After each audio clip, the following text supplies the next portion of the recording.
Welcome student. 8th स्टँडर्डची जी आपली unit test exam होणार आहे. ओके. Unit test exam 2. तर त्याच्या दृष्टीनं मागील काही व्हिडिओपासून आपण प्रॅक्टिस क्वेश्चन पेपर जे आहे, तर ते प्रॅक्टिस क्वेश्चन पेपर आपण स्टार्ट केले होते. त्याच्यामध्ये आपला मराठी आणि हिंदी झाला होता. या व्हिडिओमध्ये आपण इंग्लिश हा जो सब्जेक्ट आहे आपला, तर त्याची युनिट टेस्ट 2चा एक प्रॅक्टिस क्वेश्चन पेपर मी तुमच्याशी शेअर करतो. आता हा प्रॅक्टिस क्वेश्चन पेपर जसं की मी म्हटलं टोटली तुमच्या प्रॅक्टिससाठी आहे. ओके. म्हणजे या फॉर्मॅटमध्ये तुम्हाला तुमचा युनिट टेस्टचा क्वेश्चन पेपर आहे तो दिसेल. हे प्रश्न आणि यासारखे इतर प्रश्न अशी जर तुम्ही चांगलं प्रिपरेशन केलं तर तुम्हाला त्याचा नक्की उपयोग होईल. थोडक्यात एक्झाम कसे आहेत, एक्झाम मधले क्वेश्चन कसे असणार हे कळण्यासाठी तुम्ही या क्वेश्चन पेपरचा यूज करायचा आहे आणि यासारख्या क्वेश्चनच्या बाकीचं जे क्वेश्चन आहेत त्यांची प्रॅक्टिस करायची. आता सेक्शन फर्स्ट आहे लँग्वेज स्टडी. त्याच्यातला क्वेश्चन नंबर 1 आहे डू ॲज डिरेक्टेड. ओके. त्याच्यातलं पहिलं आहे complete the following words using correct letters. जसं की इथं पहिला RE, तर इथं समजा आपण ए लिहिलं तर ए लिहिल्यावर काय होणार? REED रीड होणार. ओके. तसं WRITE राईट. ओके. तर हे तिथं करेक्ट लेटर जे आहे ती यूज करायची जेणेकरून मिनिंगफुल वर्ड तयार होईल. त्याच्यानंतर पुढे put the following words in alphabetical order. ABCDच्या सिक्वेन्सनुसार सगळ्यात पहिल्यांदा कोण येणार? जसं की कप आहे पहिल्यांदा, हा येईल. त्यानंतर ई, इयर. तर अशा पद्धतीने त्यांचा सिक्वेन्स लावा आणि हे कम्प्लीट करा. Okay. Complete the word chain. Girl last letter आहे. यल पासून समजा एखादा लँड असं म्हटलं तुम्ही, तो तयार करा. तर याचा शेवटचा डी आहे, तर डी असणारा एखादा वर्ड तयार करा. तर ही वर्ड चेन कम्प्लीट करायची. त्याच्यानंतर टेक्स्च्युअल पॅसेज तुमच्या टेक्स्टबुक मधला पॅसेज असणार आहे टोटल 5 मार्क्ससाठी. तर याच्यामध्ये पॅसेज काय आहे? Slowly gently the exhausted musician let इथपासून ते इन इथपर्यंत. तर हे रीड करा. आणि मग त्याच्यावरचे जे क्वेश्चन आन्सर आहेत ते आता तुम्ही सॉल्व्ह करायचे आहेत. हा सगळा पॅसेज रीड करायचा आहे काय येतो ते. ओके. तो रीड केल्यानंतर पहिला आहे E1 मध्ये 1 मार्कचे आहेत. Where did the musician lay his tanpura. Okay. त्यानंतर how did the emperor Akbar praise Tansen. Find out 2 adverbs from the given passage. या पॅसेजमध्ये एकूण 2 ॲडव्हर्ब आले ते फाइंड आउट करायचे.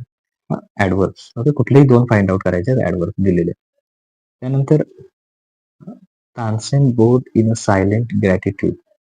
त्याचा टेन्स कुठला आहे तो फाइंड आउट करायचा. ओके. ईडी लागल्यामुळे काय होणार ते बघा. कुठला टेन्स येतो तो फाइंड आउट करा. Write 2 names of Indian kings. Okay. Indian किंग्सचे कुठलेही 2 नेम्स जे तुम्हाला माहिती आहेत ते तिथं लिहायचे आहे.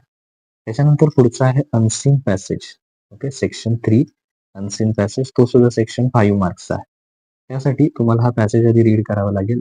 अ मॅन हू हॅज एक्वायर्ड इथपासून I think with us, converse with us इथपर्यंत. हा रीड करा. हा हवं तर व्हिडिओ इथे पॉज करा. पॉज करून तो रीड करा आणि मग त्याच्यानंतर complete the following sentence. Okay. Passage read करा आणि सेंटेन्सेस पहिले 2 कंप्लीट करा. We need dot dot for our mind. Okay. Books are the most dot dot friends. Okay. तर त्याचे सगळे आन्सर काय आहेत या पॅसेजमध्ये आहे. त्यासाठी पॅसेज रीड करा. Books are always read to. कशासाठी रीड करायचे ते 2 रिझन्स इथे लिहायचे.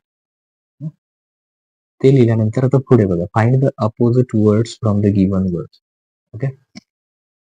आता ह्याच्यामध्ये लेस, लेसच्या अपोजिट मोर, फुल, एम्प्टी असं लिहा. Okay. Books are most faithful friends. Add a question tag. Okay. त्याच्यामध्ये क्वेश्चन टॅग ऍड करायचा आहे. आरंट दे असं, आरंट इट सॉरी, बुक्स आहे. So what kind of books do you like to read. कुठल्या प्रकारचे books तुम्हाला read करायला आवडतात. ओके. ते इथं लिहायचं. टाईप्स त्याचे हॉरर स्टोरी असतील. ओके. किंवा कसंही तुम्हाला जे रीड करायला आवडतं ते तिथे लिहायचं. त्याच्यानंतर सेक्शन 4 आहे पोएट्री. तुम्हाला तुमच्या टेक्स्टबुक मधली एखादी पोएट्रीचे काही लाईन्स दिल्या जातील. जसं की इथं आहे बघा. I know a curious little boy and why the flowers die इथपर्यंत. तर सगळ्या रीड करा आणि त्याच्यानंतर complete the following sentence. I know dot dot boy. Okay. त्याच्यानंतर पुढे what does the boy want to know about the clouds. Okay. मुलाला काय जाणून घ्यायचं आहे क्लाउड्स बद्दल ते लिहायचं आहे इथे. Write 2 pairs of rhyming words from the extract. Okay. Passage मधून 2 पेअर फाइंड आउट करा रायमिंग वर्ड्स. त्याच्यानंतर सेक्शन 6 रायटिंग स्किलवर आहे. या रायटिंग स्किलमध्ये इथे बघा, writing skill write a short paragraph on my school. Points दिलेले आहेत. Name school name, teachers, students, facilities, activities आणि तुमच्या स्वतःचे सुद्धा काय करा पॉइंट्स ऍड करा आणि मग इथे एवढा जो पार्ट दिलेला आहे एवढा एक 7 to 8 10 लाईन्स आहेत. तर तेवढ्यामध्ये एक शॉर्ट पॅरेग्राफ माय स्कूलवर लिहा. ओके. नाव translation. Translate into good Marathi. Okay. मराठीमध्ये काय करायचं आहे ट्रान्सलेट करायचं. I understand example. मला उदाहरण समजले. Do not use plastic bag. प्लास्टिकच्या पिशव्यांचा उपयोग करू नका. असं. तर इथे एनीवन म्हटलं प्रिपरेशन दोन्हीचं करा किंवा यासारखे इतर पण करा जेणेकरून अशा प्रकारे तुम्हाला ट्रान्सलेशनला एखादं सेंटेन्स येईल. ओके. किंवा एखादं वर्ड सुद्धा येतील. तर ट्रान्सलेशनचा पण पार्ट येईल. तर टोटल इथे तुमची 20 मार्क्सचा जो क्वेश्चन पेपर आहे तो इथं कम्प्लीट होतो. इतर सब्जेक्टचे सुद्धा आपण केलेले आहेत. त्याची लिंक खाली डिस्क्रिप्शन मध्ये आहे. इथे जाऊन तुम्ही आधीचे पण काय करू शकता बघू शकता. ओके. थँक्यू.